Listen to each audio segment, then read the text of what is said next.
عزيزي المهاجر الجديد اللي بيدور على شغل لسه واصل كندا أو أمريكا، تعال أقولك على أجدد نصبايا بيتارجتوا بيها المهاجرين الجداد اللي بيدوروا على شغل أو الناس اللي عايزة تزود دخلها. النهاردة هكلمك عن النصبايا دي، هي بتشتغل إزاي، بيقنعوا الناس بيها إزاي، إيه الريد فلاجز اللي أول ما تشوفها تطلع تجري، وإيه الأسئلة اللي تقدر تسألها علشان تتأكد هي الموضوع ده بجد ولا هي دي النصبايا اللي هبة بتتكلم عنها.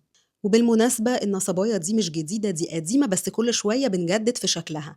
زمان كنا بنبيع منتج ملوش أي تلاتة لازمة بفلوس كتير قوي، دلوقتي غيرناها وسميناها الديجيتال بيزنس. بقالي فترة كل شوية كده وأنا بسكرول على السوشيال ميديا ألاقي واحدة طالعة بتحكي لي إزاي حياتها كانت مأساوية وإزاي حياتها اتغيرت بعد ما عملت الديجيتال بيزنس. وطبعا عشان هي قلبها طيب ونفسها المصلحة تعم، فهي جاية تعرفنا بقى الديجيتال بيزنس عشان كلنا حياتنا تتحسن زيها. الأول تطلع تكلمنا عن مأساتها: أنا هاجرت أمريكا جديد، أنا هاجرت كندا جديد وما كنتش لاقية شغل، والبلد كانت غالية قوي وكمان ما بعرفش لغة. أو أنا كان بقالي سنين عبدة للكوربريت، مش لاقية وقت أقضيه مع عيلتي، مش لاقية وقت أقضيه مع أولادي، بشتغل كل يوم من 9 ل5 وفي الآخر نتيجة مجهودي كلها بتروح للشركة وأنا ما باخدش غير الفتافيت. المهم يعني إن المأساة اللي هي بتحكيها دي على إنها مأساة اللي هي حياتنا كلنا. إحنا كلنا بنشتغل من 9 ل5 يعني هي حياتنا هي صورتها على إنها مأساة. فمبدئيا كده هي هيئتنا إن إحنا بقينا كارهين عيشتنا. ولازم برضو السيت اب اللي هي قاعدة فيه يبقى مبالغ فيه قوي، اللي هو إيه مثلا؟ هي قاعدة في عربية غالية قوي، بتكلمك من الكافيه وهي حاطة قدامها اللابتوب وبتشرب المشروب المفضل بتاعها، عشان تبالغ قوي في إنها تكرهك في الوظيفة العادية اللي في المكتب. وإزاي بقى المأساة دي اتحلت؟ المأساة دي بقى اتحلت لما هي اكتشفت سر الكون اللي هو الديجيتال بيزنس. وهتلاقوهم كلهم عندهم كام كلمة مكررين كده كلهم بيقولوهم: الحرية المالية، ده سيستم، محدش يتحكم فيكي، ابني امبراطوريتك، اشتغلي في أي وقت ومن أي مكان، خدي أجازات براحتك، قضي وقت مع عيلتك ومع أولادك زي ما انت عايزة، ما يبقاش في مدير بيتحكم فيكي. فهي في الآخر هي مش بتبيعلك منتج أو خدمة، هي بتبيعلك حلم.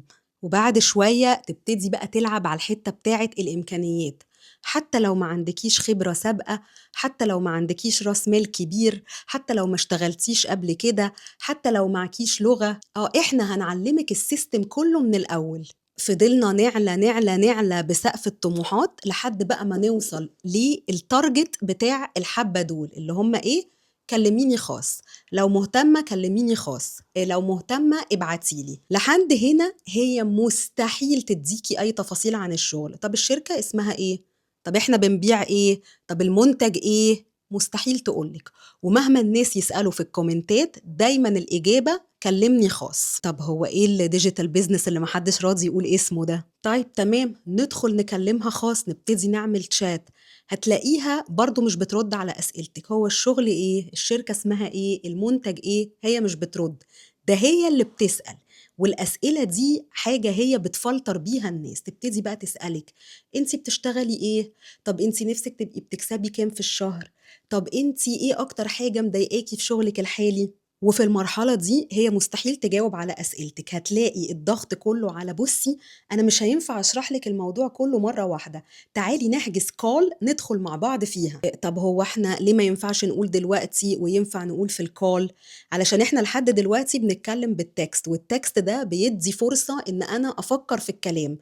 لكن لما ابقى في كول فيس تو فيس مع حد انا ما عنديش وقت كتير ان انا افكر، انا عمالة اتلقى اللي هو عايز يقوله لي. هندخل الكول وهنكتشف ان في الاول برضو الكلام ملوش اي علاقة بالمنتج، الكلام كله عن الأرباح اللي أنا حققتها. أول شهر عملت كذا، وبعد 3 شهور عملت كذا، وبعد 6 شهور عملت كذا، وانتي لو اشتغلتي قد كذا هتعملي كذا. فبعد بقى ما خلاص انتي عشتي بقى الحلم وعشتي انه انا بقى مبقاش عندي مدير وبقيت بكسب الافات وانا قاعدة في البيت وبشتغل ساعتين في اليوم، نبتدي بقى نخش ساعتها على المنتج.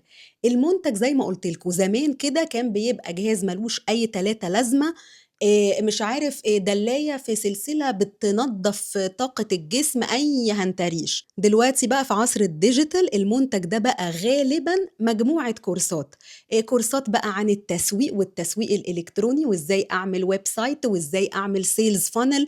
بس بالمناسبة الكورسات دي ده material سطحي جدًا موجود كُلّه على اليوتيوب ببلاش. وهنا بقى نيجي للمفاجأة التانية، طَب هي الكورسات دي هتعلّمني التسويق في المطلق؟ يعني لو أنا عندي منتج مثلًا أنا باشتغل كروشيه، هي الكورسات دي هتعلّمني إزاي أبيع المنتجات الكروشيه؟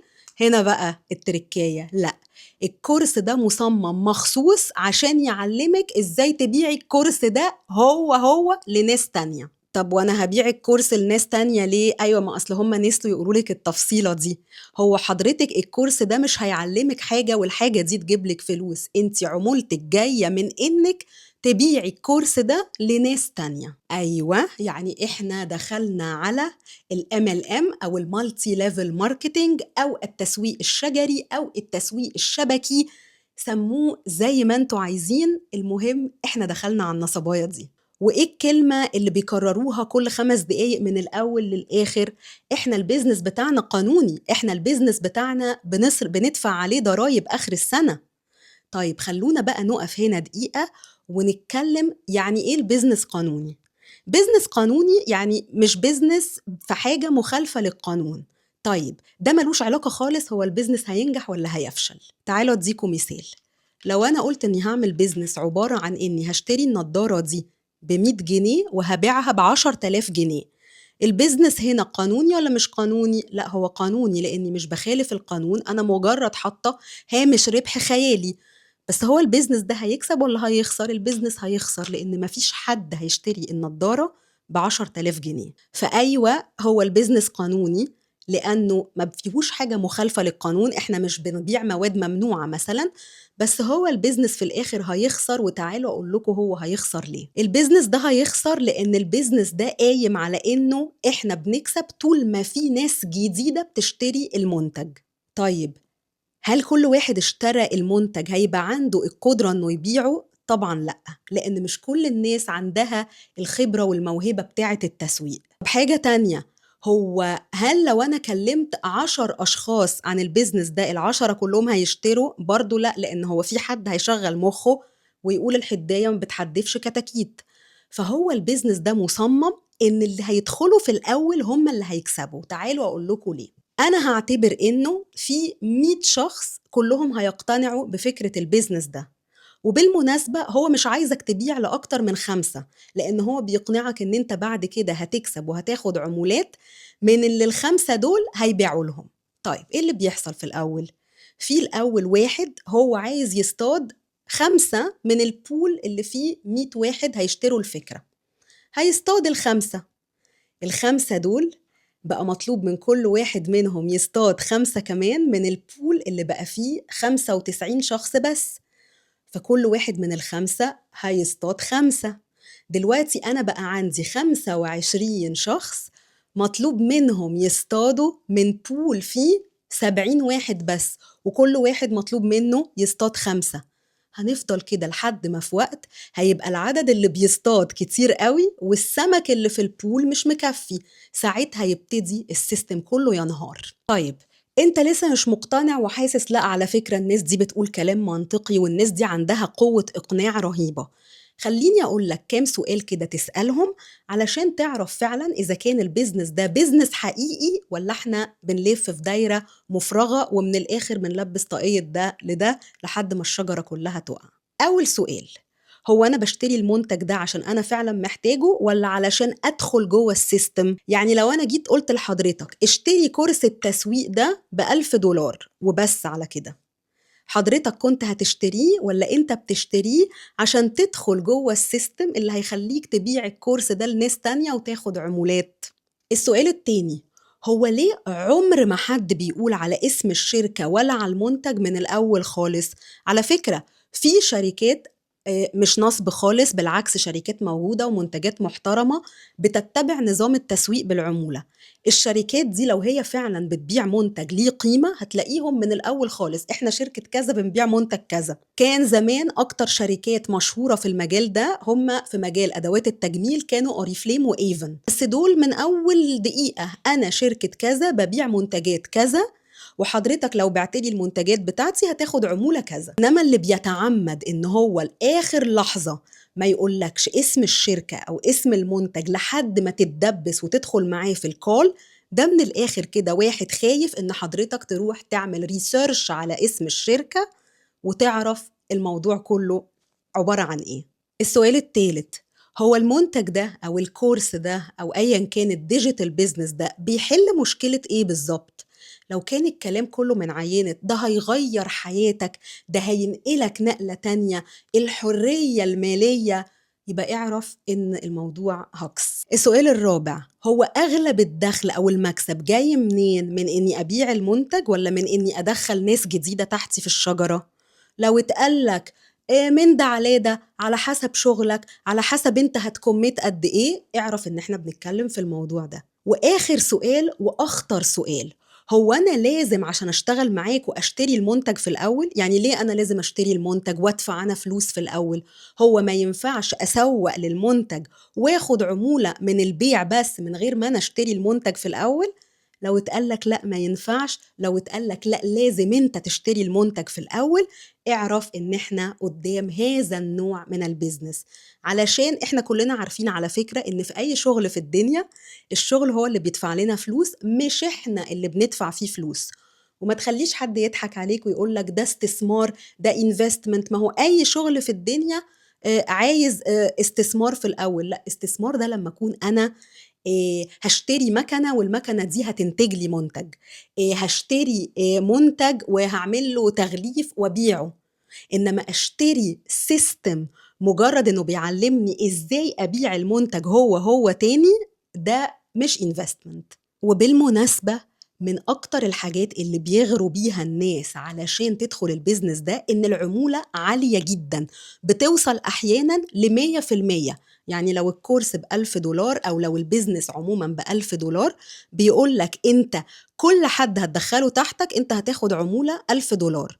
وعايزة أقول لكم إنه أي حد في البيزنس، أي حد بيبيع أي حاجة، عارف إنه العمولة العالية قوي دي مش طبيعية. والعمولة العالية قوي دي هي من الآخر نتيجة إن أنا باخد الفلوس من ده أديها لده، وده سيستم زي توظيف الأموال كده، لازم في الآخر يؤدي إن الشجرة كلها تتهد. آخر حاجة عايزة أقولها لكم، وأنا أكيد مش بعيب على حد بس أنا بحاول بجد إني أوعيكم، لما هو يجي يقول لحضرتك إن الشغل ده مناسب لحد معهوش لغة، ما عندوش خبرة، ما اشتغلش قبل كده، طب معلش أنا أسفة، حضرتك شايفة في نفسك إيه بقى مميز عن كل الناس اللي عندها خبرة وعندها راس مال وعندها لغة واشتغلت قد كده، هتخلي حضرتك تحققي اللي هم معرفوش يحققوه؟ عشان كده قلت لكم الفيديو ده كله كان ممكن ما اعملوش لو كنا مقتنعين بمبدأ ان الحداية ما بتحدفش كتاكيت.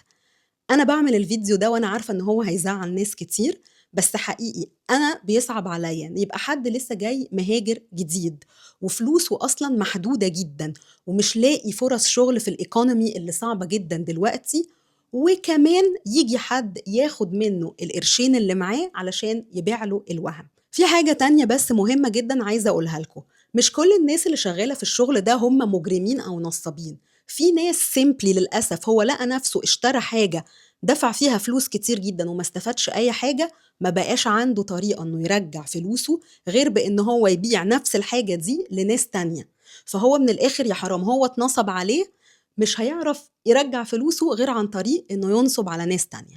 وفي طبعا ناس عارفة كويس قوي هم بيعملوا إيه. أهم حاجة عندنا إن إحنا نبقى فاهمين الموضوع بيمشي إزاي، وكل واحد مسؤول إن هو يخلي باله من نفسه. أتمنى أكون فدتكم، ولو عايزين تعرفوا فيديوهات أكتر عن الحياة في كندا والهجرة اعملوا لي فولو. باي.